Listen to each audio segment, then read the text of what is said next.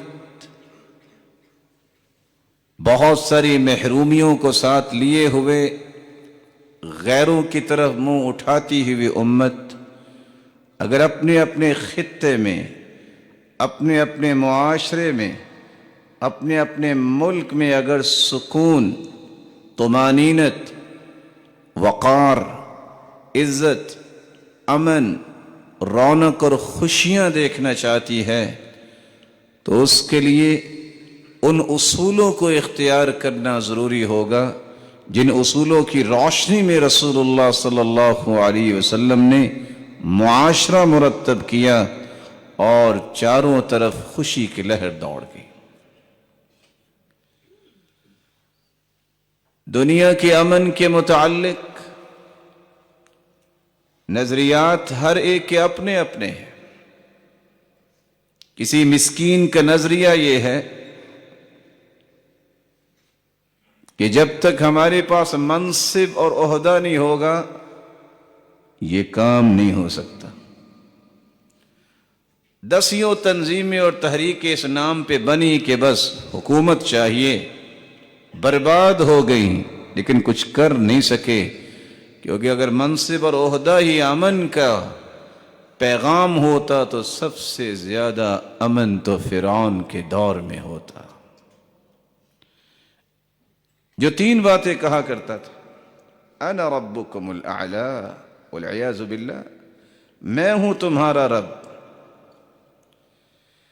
جو ساتھ ٹیز بھی کیا کرتا تھا پیغمبر کو: ام انا خیر من هذا الذی هو مہین، اس موسیٰ کی بات مانتے ہو جس کو تو بات کرنا نہیں آتا؟ میں اچھا ہوں کہ وہ؟ پھر وہ اپنے مال و دولت اور اس دور کی فراوانی پہ نازا تھا اور کہتا تھا: وَهَذِهِ الْأَنْهَارُ تَجْرِي مِن تَحْتِي، یہ دیکھو میرے گھر کے نیچے سے تو نہریں جاری ہیں۔ لیکن اللہ ذوالجلال نے اس کو صرف مارا ہی نہیں، اس کو دنیا کے لیے عبرت بنا دیا۔ فَالْيَوْمَ نُنَجِّيكَ بِبَدَنِكَ لِتَكُونَ لِمَنْ خَلْفَكَ آیَةً، اللہ ذوالجلال نے اسے عبرت بنا دی۔ اور پھر کچھ لوگوں کا آج بھی نظریہ ہے ہاں امن آئے گا، ریونیو اکٹھا ہونا چاہیے، بینک بیلنس ہونا چاہیے۔ ان مولویوں کو کیا پتا ہے؟ یہ مسجدوں میں بیٹھے ہیں، نہ انہوں نے کوئی کام کرنا ہے، نہ کوئی کر سکے ہیں آج تک۔ جب تک مالی طور پہ مضبوط نہیں ہوں گے کوئی کام نہیں ہوگا۔ اگر یہی نظریہ کسی بھی معاشرے کے سکون اور امن کا پیغام ہو تو سب سے زیادہ تو قارون کا دور اچھا ہونا چاہیے نا، جس کے خزانوں کی چابیاں اٹھانے کے لیے 10 لوگ تھے۔ لیکن اللہ ذوالجلال نے کیا فرمایا؟ فَخَسَفْنَا بِهِ وَبِدَارِهِ الْأَرْضِ، ہم نے صرف اس کو ہی زمین میں نہیں دھنسایا، اس کے خزانوں کو بھی دھنسا دیا۔ فَمَا كَانَ لَهُ مِنْ فِئَةٍ يَنْصُرُونَهُ مِنْ دُونِ اللَّهِ، کوئی اسے بچانے کے لیے نہیں آیا۔ جیسے آج بھی اپنے مال پہ، اپنی ٹیکنالوجی پہ گمنڈ اور غرور کرنے والوں کی مدد کے لیے کوئی نہیں آیا، راکھ بن گئے۔ بلند و بانگ نعرے لگانے والے ذلیل و رسوا ہو گئے۔ جس رب کا انکار کرتے تھے اس رب نے دکھایا، اپنی ایک معمولی سی فوج کو ہوا کو بھیجا اور کیا سے کیا ہو گیا، 24 گھنٹے کے اندر نام و نشان مٹا دیے۔ کسی کا نظریہ یہ ہے کہ جب تک یہ نماز پڑھنے والے، مسجدوں میں بیٹھنے والے، جب تک ان کو نیست و نابود نہیں کریں گے دنیا میں سکون نہیں آئے گا۔ اپنا اپنا نظریہ ہے۔ رب تعالیٰ نے اپنے پیغمبر کی زبان اقدس سے یہ بات سمجھا دی تھی، لا تزال طائفة من امتی ظاہرین علی الحق لا يضرهم من خذلهم ولا من خالفهم حتى يأتي امر اللہ۔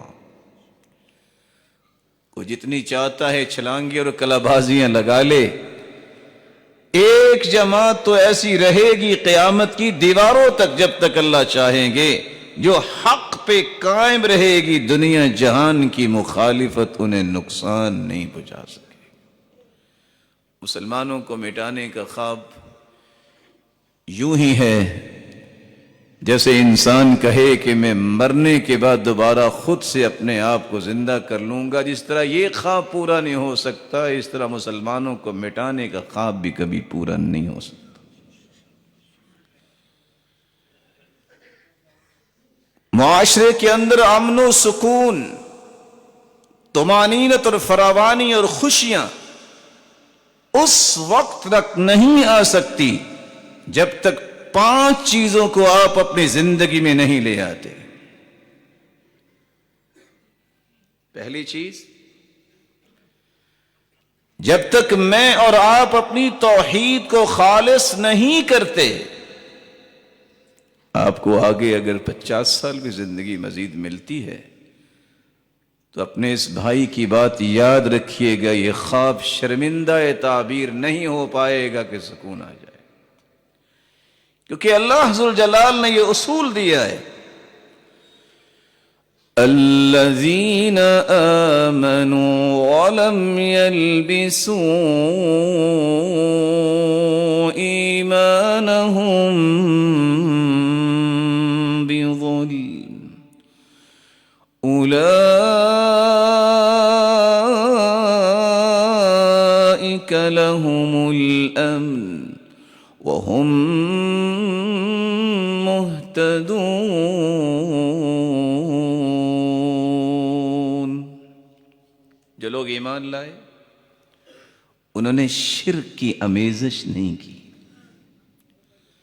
اللہ نے امن ان کے لیے رکھا ہے، ان کی سوچ میں بھی امن، ان کے نظریات میں بھی امن، بلکہ ان کے حاشیہ تخیلات میں اٹھنے والے جذبات میں بھی امن، ان کی زبان سے ادا ہونے والے سینٹنسز میں بھی امن ہی ہوگا، وہ امن کے داعی ہوں، ان کے اعمال بھی امن والے اور ان کے معاشرے بھی امن والے ہوں گے۔ جہاں ہر 5 کلومیٹر کے فاصلے پہ اللہ کے ساتھ شرک ہو رہا ہو، سجدے ہو رہے ہوں، غیر اللہ کے نام پہ قربانیاں ہو رہی ہوں، نظر و نیاز ہو رہی ہو، میں آپ کا بھائی آپ سے مخاطب ہوں، یاد رکھیے گا اس بات کو، وہاں امن کا خواب پورا کبھی نہیں ہوگا۔ وہ مہتدون، قرآن یہ کہتا ہے جادہ حق پہ چلنے والے، صراط مستقیم پر گامزن ہونے والے، اگر کوئی دیکھنا چاہتا ہے تو یہی لوگ ہیں ہدایت یافتہ، جن کی توحید خالص ہے، وہ توحید پہ کمپرومائز نہیں کرتے۔ سلمان فارسی رضی اللہ تعالی عنہ کی روایت تو آپ نے سنی ہوگی پہلے بھی،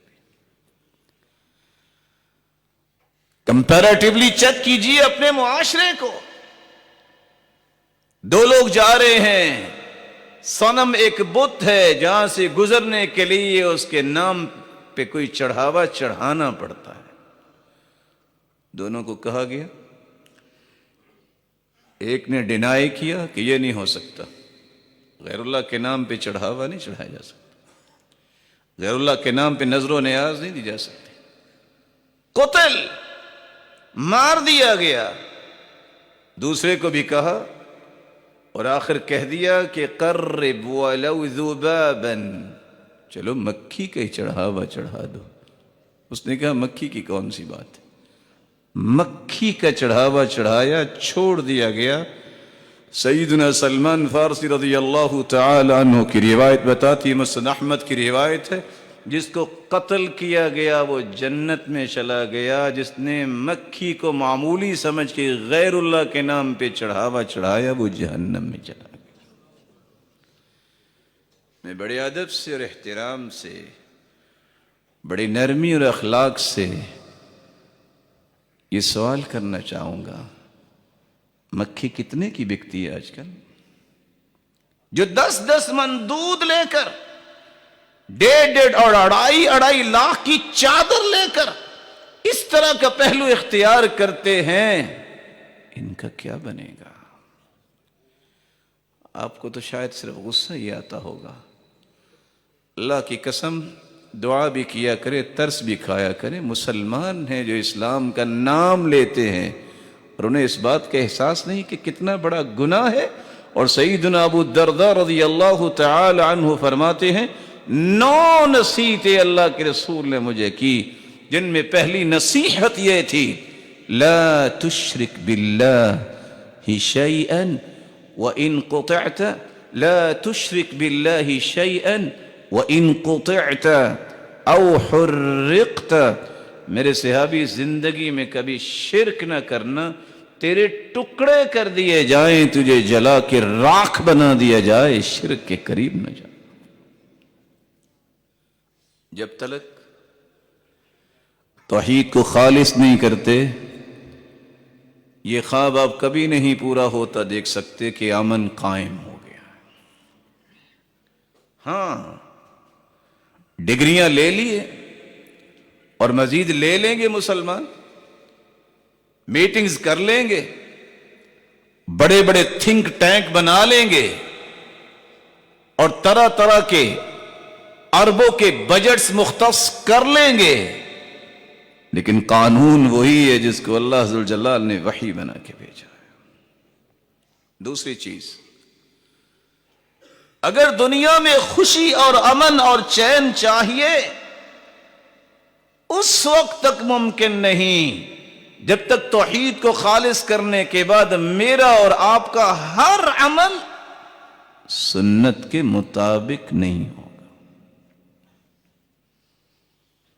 وَمَا آتَاكُمُ الرَّسُولُ فَخُذُوهُ وَمَا نَهَاكُمْ عَنْهُ فَانْتَهُوا، یہ ہے اصول، رولنگ یہ ہے، جو چیز تمہیں رسول اللہ صلی اللہ علیہ وسلم نے دے دی ہے اسے لے لو، جس سے منع کر دیا اس سے رک جاؤ۔ اور اگر ایسا نہیں کرو گے تو ناراض نہ ہوئیے گا میرے بھائیوں، میری اور آپ کی عمر پہ غور کرنا ہوگا۔ کسی کی عمر 30 سے 35 سے 65 سال تک پہنچ گئی، ابھی تک اس کی نماز سنت کے مطابق نہیں ہے، اور قرآن اور اللہ کے رسول فرماتے ہیں وَجُعِلَ الذُّلُّ وَالصَّغَارُ عَلَى مَنْ خَالَفَ أَمْرِي، ذلت و رسوائی اس پہ ڈال دی جاتی ہے جو میرے حکم کی تعمیل نہیں کرتا، مخالفت کرتا۔ لا يقبل قول إلا بالعمل ولا يقبل قول وعمل إلا بالنية ولا يقبل قول وعمل والنية إلا باتباع السنة۔ کوئی بھی دعویٰ عمل کے بغیر اس کا کوئی ویٹیج نہیں ہوتا، اور کوئی بھی قول اور عمل جب تک نیت نہ ہو اس کا شریعت میں کوئی وزن نہیں ہوتا، اور کوئی بھی قول اور عمل اور نیت اس وقت تک شرف قبولیت سے نوازی نہیں جاتی جب تک وہ سنت کے مطابق نہ ہو۔ یہاں رک کے پھر میں ایک پیغام دوں گا،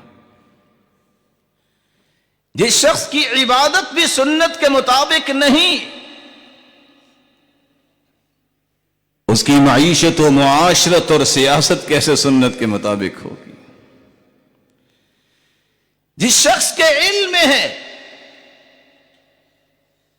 کہ اس نیل کو آسمانی چھت کے نیچے روئے زمین پر آج تک اللہ جلال نے محمد مصطفیٰ جیسا پیدا ہی نہیں کیا، جس کا یہ ایمان ہے تو اسے یہ یقین کر لینا چاہیے کہ اس دھرتی پر جب سے کائنات بنی ہے، آدم علیہ الصلوۃ والسلام سے لے کر آج تک اور قیامت کی دیواروں تک اس جیسی ہستی نہ آئی ہے نہ آ سکے گی. وہ ذات کے اعتبار سے بھی مخلوق میں سے بے مثال تھے اور ان کی ہر بات بھی بے مثال تھی، ان کی ہر ادا، ان کا ہر طریقہ بھی بے مثال تھا. جب تک یہ ایمان نہیں بنتا، جب تک ہم اس بات کو ریئلائز نہیں کرتے، جب تک ہم اس کو اپنی زندگی کے اندر لے کر نہیں آتے، چین اور خوشیوں کی یہ خواب دیکھتے رہیے گا، کبھی پورے نہیں ہوں گے. کیونکہ اللہ کے رسول صلی اللہ علیہ وسلم نے یہ لفظ بول دیے ہیں وَجُعِلَ الذُّلُّ وَالصَّغَارُ عَلَى مَنْ خَالَفَ أَمْرِي. ذلت و رسوائی اس پہ ڈال دی جاتی ہے جو میری مخالفت کرتا. ایک بندہ وضو بھی کرتا ہے، وہ بھی من مرضی سے، نماز بھی پڑھتا ہے تو وہ بھی اپنے تخیلات کی روشنی میں کہ میرے بڑے نے کہا ہے. کیا دنیا میں اللہ کے رسول سے بڑا کو آیا ہے؟ سوچئے، پھر سوچئے. آج وقت ہے سوچنے کا اور اپنے آپ کو بدلنے کا. جس کو نماز پڑھنا سنت کے مطابق نہیں آتا وہ دنیا کا کوئی کام سنت کے مطابق نہیں کر سکتا. رسول اللہ صلی اللہ علیہ وآلہ وسلم کے ایک فرمان کو میں پیش کر کے صرف اس کی کلیریفیکیشن دینا چاہتا ہوں تاکہ ذرا معاملہ کھل کے سامنے آ جائے. ہمارا ایمان اور عقیدہ یہ ہے، ہم کسی کے احترام میں کمی نہیں کرتے. لوگوں نے کہہ رکھا ہے، وہ تو انبیاء کے بارے میں بھی کہتے رہے ہیں کہ یہ لوگ تو اللہ کے ولیوں کا احترام نہیں کرتے. ہم کہتے ہیں اللہ کے رسول نے فرمایا جو ولیوں کا احترام نہیں کرتا، ان سے دشمنی کرتا ہے، وہ اللہ سے جنگ کے لیے تیار ہو جائے. ہم سے پوچھئے نا کہ ولیوں کا احترام کتنا ہے. لیکن ہم یہ کہتے ہیں ساری دنیا کی زمین ولیوں سے بھر جائے تو محمد مصطفیٰ کا مقابلہ نہیں کر سکتے. بس فرق کتنا سا. نہیں جی یہ تو علماء کی بات ہی نہیں کرتے، یہ تو فقہاء کو نہیں مانتے. ہم کہتے ہیں ہمارے سر کے تاج تھے، ہمارے سر کے تاج ہیں کہ بہت بڑے علماء ہیں. فرق کیا ہے سمجھیے. میں صرف وضو کی مثال دیتا ہوں. ایک کہتا ہے کہ میں تو مسح کروں گا، صرف 4 انگلیاں بھگو کے سر کو لاؤں گا، مسح ہو گیا. ہم کہتے ہیں ٹھیک ہے آپ کی بات، کہاں لکھی ہے؟ کہتے ہیں اس کو چھوڑیے، فلاں بڑے نے بیان کیے، ہم نام نہیں لیں گے. دوسرا کہتا ہے کہ آدھے سر پہ اگر ہاتھ گیلا لگا دیں تو مسح تو ہو جائے. تیسرا کہتا ہے ربع الراس، چوتھائی حصہ اگر آپ مسح کر لے تو مسح تو ہو جائے گا. ہم کہتے ہیں یہ ساری باتیں آپ نے کر دی، ہم نے سن لی، بس اتنی گزارش ہے یہ بتاؤ کہ اللہ کے رسول نے مسح کیسے کیا. صحیح بخاری کھولیے، مسح الرأس کلہ. کل کس کو کہتے ہیں؟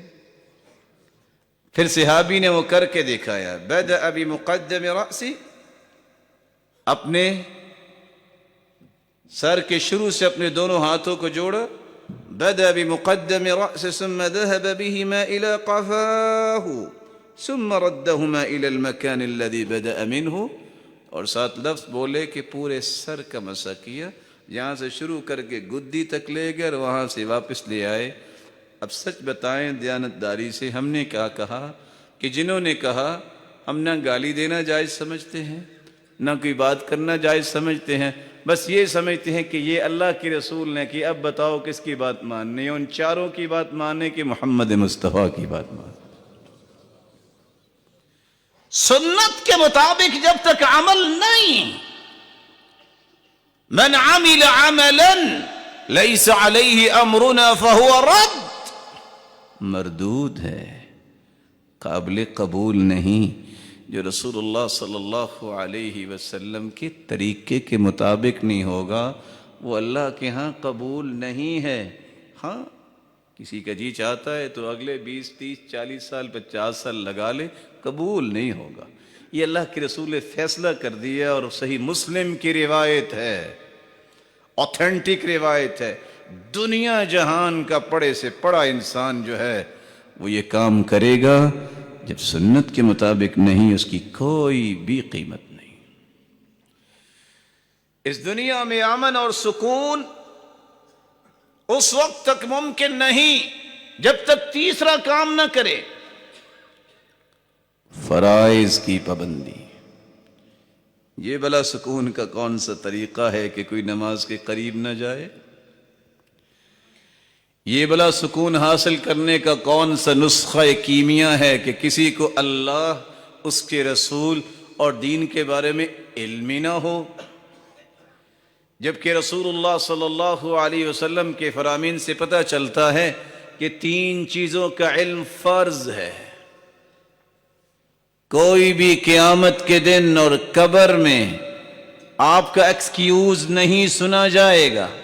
وہ 3 چیزوں کا علم یہ ہے، من ربک، بتاؤ نا تمہارا رب کون ہے، ما دینک، بتاؤ نا تمہارا دین کیا ہے، ماذا تقول فی هذا الرجل الذي بعث فیکم، اس ہستی کے بارے میں کیا جانتے ہو جو تمہاری طرف مبعوث کی گئی، محمد الرسول اللہ۔ وہاں جواب دینے والے کون کون ہوں گے؟ مومن بھی ہوگا، کافر بھی ہوگا، مرتاب، اللہ اور اس کے رسول کے بارے میں شک کرنے والا بھی ہوگا، منافق بھی ہوگا۔ چاروں کا تذکرہ حدیث نے بیان کیا۔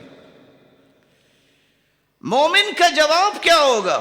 ربی اللہ، میرا رب تو اللہ ہے، دینی الاسلام، میرا دین تو اسلام، نبی محمد صلی اللہ علیہ وسلم، میں تو اللہ کے رسول کو مانتا ہوں، وہ خاتم النبیین۔ 3 سوال، 3 جواب۔ فرشتے پوچھیں گے یہ جواب آپ کو کیسے آ گئے؟ اس سوال کا بھی 3 جواب۔ سنن ابی داؤد کو اٹھائیے اور صحیح بخاری کی روایت کو دیکھیے، بندہ مومن کہے گا قرأت القرآن، میں نے قرآن پڑھا تھا، وعملت بما فی، میں نے عمل کیا تھا، وصدقت، میں نے تصدیق کی تھی کہ جو میرے رب نے فرمایا ہے وہ حق اور سچ ہے۔ ان 3 جوابوں کے بعد اسی لمحے 3 انعامات کا فیصلہ اللہ ذوالجلال سنائیں گے۔ آسمان سے آواز آئے گی، ان صدق عبدی، میرے فرشتوں، میرے بندے نے سچ کہا ہے۔ تو کیا ہونا چاہیے؟ اللہ ذوالجلال کا حکم آئے گا، فرشوا لہ فراش الجنہ، یہ مٹی پہ ہی لٹا کے چلے گئے، کیونکہ نیچے کچھ بچھانا سنت نہیں، جلدی سے اس کے نیچے جنتی بچھونے بچھا دو۔ البسوہ لباس الجنہ، یہ 3 چادروں میں اسے قبر میں چھوڑ کے چلے گئے نہیں، اس کو جنتی خلعت فاخرہ، جنتی لباس ابھی سے ہی پہنا دو۔ یہ مٹی کے چھوٹے سے گراؤندے میں چھوڑ کے چلے گئے نہیں، یوسع لہ فی قبری، اس کی قبر کو کھول دو۔ کتنا کھولیں؟ مد بصری، جہاں تک نظر جاتی تھی اس کی اتنی کھول دیں۔ وافتحوا لہ بابا الی الجنہ، اور جنت کا ایک دروازہ بھی کھول دو اس طرف، یأتیہ من ریحہا وروحہا، تاکہ جنت کی خوشبوئیں بھی آئیں، جنت کی ہوائیں بھی آئیں۔ اما الکافر او المنافق او المرتاب، 3 لفظ، کافر، منافق عقیدے کا، مرتاب شک کرنے والا، ملحد جو کہتے ہیں میں نہیں مانتا کہ اللہ تعالیٰ کی ذات ہے کہ نہیں۔ یہ آج علم الدانش گاہیں جہاں سے علم سکھایا جانا تھا، وہاں سے لوگ کہتے ہیں ڈیسیژنز تو میں لیتا ہوں، میں تو نہیں مانتا کہ اللہ تعالیٰ ہے، میں تو ایکس مسلم ہوں، تھا میں اب نہیں رہا۔ علاج سن لے، قبر میں کیا ہونے والا ہے؟ 3 سوال ہوں گے، 3 مرتبہ ہی کہے گا ہاں ہاں لا ادری۔ یہ ہاں 2 مرتبہ کہے گا، اس کا مطلب کیا ہے؟ كأنه يتذكر شيئا ولم يدكر، سوچے گا یہ لفظ تو سنا تھا، مولوی بھی کہتے تھے، اللہ، رسول، دین یاد نہیں آئے گا۔ دوسری روایت کے لفظ ہیں لا ادری پہلی روایت کہ مجھے نہیں پتا، دوسری روایت میں کہے گا اقول کما یقول الناس، میں تو لائی لگ تھا، جیسے لوگ کہتے تھے میں بھی کہہ دیتا تھا۔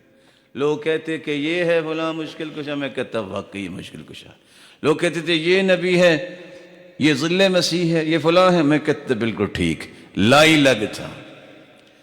وہاں فرشتے سوال نہیں کرتے، خود کہتے ہیں لا دریت ولا تلیت، نہ تو نے قرآن پڑھا نہ تمہیں دین کی سمجھ آئی۔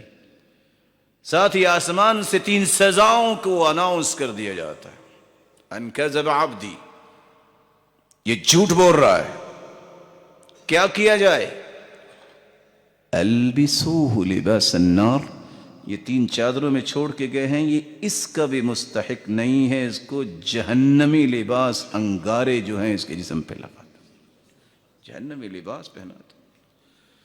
افرشوا لہ فراش النار، یہ ٹھنڈی زمین پہ لٹا گئے ہیں، یہ اس کا بھی مستحق نہیں ہے، اس کے نیچے جہنمی کوئلے بچھا دیے، انگارے بچھا دیے۔ یہ پھر بھی اتنی کو جگہ ہے اس کے لیٹنے کی، یہ اس کا بھی مستحق نہیں ہے۔ فَيُضَيِّقُ عَلَيْهِ قَبْرُ، اس کی قبر آپس میں ملنا شروع ہوگی، حَتَّى تَخْتَلِفَ أَضْلَاعُهُ، اس کی ہڈیاں ایک دوسرے کے اندر چلی جائیں گی۔ اور پھر کیا ہوگا؟ قیامت کی دیواروں تک اسے سزائیں شروع ہو جائیں گی۔ فَيُضْرَبُ بِمَطَارِقَ مِنْ حَدِيدِ ضَرْبَهْ بَيْنَ أُذُنَيْهِ، یہاں سائنس پہ گمنڈ کرنے والے بھی سن سکتے ہیں اس بات کو، یہ میمری کارڈ جو اللہ ذوالجلال نے لگایا ہے انسان کا، وہ 2 کانوں کے درمیان ہے۔ اس لیے حدیث نے بھی کہا ہے کہ مارا جائے گا تو 2 کانوں کے درمیان، کہ تم نے عقل کا صحیح استعمال نہیں کیا، اور قیامت تک یہ سزائیں جاری ہو جائیں۔ یہ علم سیکھنا فرض ہے۔ تمہارا رب کون ہے، رسول کون ہے، دین کون ہے، یہ فرض ہے نماز پڑھنا۔ اللہ کے رسول نے فرمایا تھا جو نماز کو جانتا بوجھتا ترک کرتا ہے معاند ہے۔ اور آج لوگ کچھ کہتے ہیں ضرورت ہی نہیں ہے نماز کی، من ترک الصلاة متعمدا فقد کفر، جو نماز نہیں پڑھتا اسی طرح بغیر توبہ کے مر جائے تو وہ کس دائرے میں چلا گیا؟ وہ اس دائرے میں چلا گیا جس کے بارے میں کتابیں 5 باتیں بتاتی ہیں۔